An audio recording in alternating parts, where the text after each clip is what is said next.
So guys, in this video we'll be theorizing if Barry will lose his powers in the Flash movie, because there's some very strong supporting evidence from the Flash trailer that hints to Barry potentially actually losing his powers in the film, all of which we'll be talking about in this video. So if that sounds interesting, let's hop into it.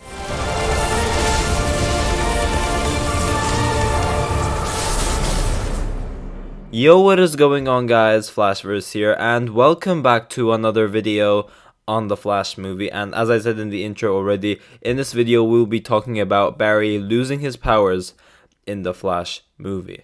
So as we already know, the Flash movie is heavily inspired by that of the Flashpoint comics, which we've seen in live action before, that being on the CW show, which yes, it's a very different take on Flashpoint, and so is this film. This film, although its main plot is Flashpoint, it still takes the main core of the story of Flashpoint. This film is going to have some differences. Now, obviously, as we know, Flashpoint involves Barry Allen going back in time and saving his mother from dying, and in doing so, he creates an alternate timeline, which pretty much messes everything up. Like, everything's gone wrong. Barry realizes how much he's messed up, only to realize that he needs to reset the timeline, and some big massive events take place while this is happening, such as the involvement of Reverse Flash, Thomas Wayne's Bruce Wayne, the Atlanteans and Amazonian War. But in the Flash movie, we obviously know not only is this going to, yes, it's going to take the main basis of Flashpoint, but a lot's going to be different. For example, in this movie, Barry, instead of messing up the timeline, messes up the entire multiverse, and that's how he ends up in Michael Keaton's Batman's Earth, pretty much.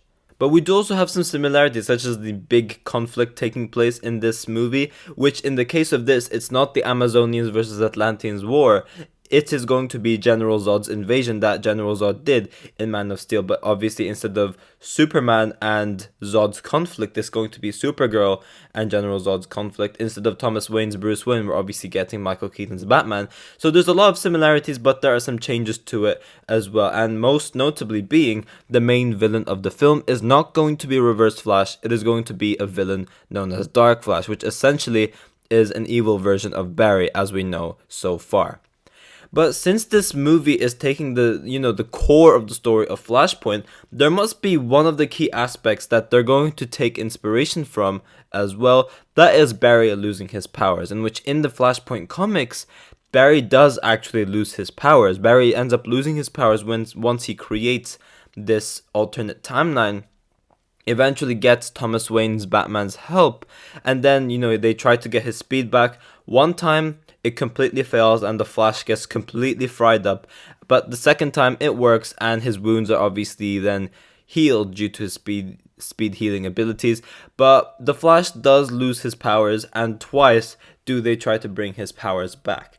Now, personally in this film, I think Barry will lose his powers as well, as in the Flash trailer there is also supporting evidences through some shots that could hint to Barry actually losing his powers, which we will talk about. So I think Barry will lose his powers at this point prior to meeting Michael Keaton's Batman, pretty much. So it's when Barry first changes the timeline and doesn't really know he's affected the whole multiverse yet. He would only be aware that he changed the timeline. He'd only be aware that he saved his mother from dying, pretty much. That is when Barry would lose his powers. So when he meets his younger multiversal self in the trailer that we saw with the long hair Barry and obviously the younger Barry as they call him, Barry would think that this is just simply a younger version of him. Perhaps with some changes, obviously, because, Barry would then need to start getting suspicious with like, okay, wait, this is different, why is this different? Things like that. So the first repercussion of the time travel mission that Barry goes through, which is Flashpoint, is that he will lose his powers. And then he realizes more things went wrong, and that's when he would realize that he needs to reset the timeline back to how it was. However, I think he would then lose his speed.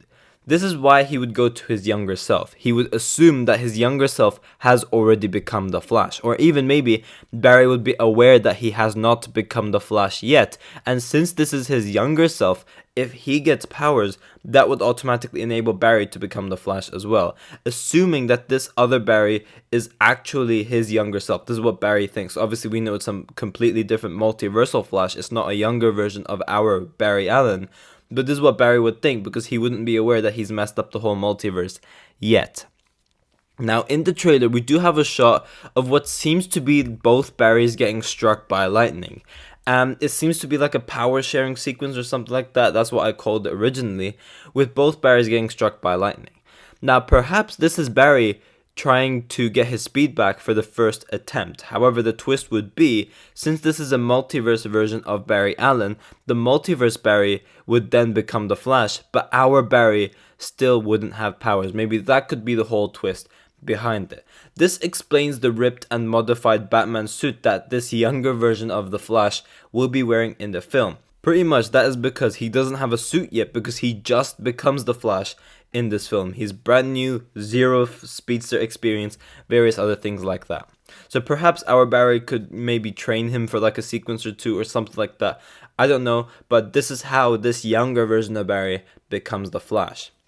But also, Barry would suggest to find Bruce Wayne, aka Batman, because when he notices all these things would go wrong and that he no longer has access to the Speed Force, he would obviously assume Batman would know, and he's assuming that this is still his version of Batman, that being Ben Affleck, not Michael Keaton's Batman. However, when they obviously go to the Batcave, he is met by Michael Keaton's Batman. Now, Keaton would not only explain to Barry what he's done, but also he would assist the Flash in this quest. And now, Michael Keaton's Batman, he would essentially be knowing all of this like multiversal stuff, timeline, and various other things like that. He would be aware of all of this. And that's why they go to the military facility. This is to help Barry actually get his speed back. Perhaps there's a piece of tech they need to get over there, and that's how they come across Sasha, Calle, Supergirl. So they go to this military facility originally to steal a piece of tech so the Flash could get his speed back and that he could reset the timeline. But then obviously a bunch of other events take place, and then they're met with Sasha, Calle, Supergirl, and then General Zod's invasion takes place, and Barry obviously needs to stop this conflict. Now, in the trailer, we did have Barry defenseless, and the army had Batman and Barry surrounded, in which Supergirl ends up saving both. Now, if you think about it, if the Flash still had his speed, why couldn't he take down all of those soldiers by himself? Other than the fact that, yes, you could give Supergirl a cool entrance like that. But if Barry had his speed, he would be more than able to take down all of those soldiers way easily. And obviously he wasn't able to. He was completely pinned up defenseless, meaning he has no powers. We do also have the shot of Supergirl flying the Flash up into the sky. Maybe this could be them actually attracting lightning so that Barry gets struck by lightning and gets his speed back again. So pretty much in the Flashpoint comics, as I said, they had 2 attempts to get Barry's speed back. One doesn't work, the other one does, in which the first one, obviously, Barry gets completely fried up. It doesn't work at all. The second one, he gets his speed back, he speed heals and various other things like that. Now, whether they will do that for completely like frying up in the movie, I don't know about that. It would be pretty cool to see, but I don't know how that would work with like the audience we have. I don't know. They might as well go for it. I don't know, but it does seem like we will actually be getting 2 attempts to get Barry's speed back in this movie as well. One during that struck by lightning sequence when both of the Barrys get struck by lightning, and there's also a shot in the Flash trailer where like there's like multiple like strands of lightning on Barry's face. So this could be when both of the Flashes strike each other with lightning, and then that's how Barry gets struck by lightning. So that could be the first attempt. That shot could also be completely unrelated to that scene. It could be when Supergirl flies him up and then Barry gets struck by lightning like that, and then that's how Barry actually gets his speed back. That could also be where this shot links with, but without a doubt, are we going to get 2 attempts of Barry trying to get his speed back? I think they are actually going to follow through with it, and I do genuinely think that the Flash will lose his speed. Now, yes, in this trailer, there have been shots with our Barry where he does use his abilities in the trailer when he's outside of the suit, so when he has blue lightning. But what's to say that this could be later on in the movie? This could very much as well be later on in the movie. We don't know for sure. It could obviously be before. Maybe it takes time for the timeline to like set in, and that's why Barry slowly loses his abilities, and that's when he notices something is up. Or it could just be like right after Barry reset the timeline, that's when he loses his abilities. Any of those could be possible in my opinion, but I do think that they will actually follow through with this. And it's a cool concept, I guess, but it just depends on how much dragged out it would be throughout the film, I guess. That would be my only worry, because we want to see some cool Flash action. And yes, although we are getting it, we've seen tons of Flash stuff in the trailer, we'll see how long they take to, give Barry his speed back if the Flash does actually end up being powerless for a while. But yeah, guys, thanks for watching. If you guys have enjoyed the video, please give a like and subscribe. Be sure to tell me in the comment section down below what you guys think about this theory. Do you guys think that the Flash will lose his speed in this film? I'm interested to see all of your thoughts towards all of it as well. And yeah, I will see you guys in my next video.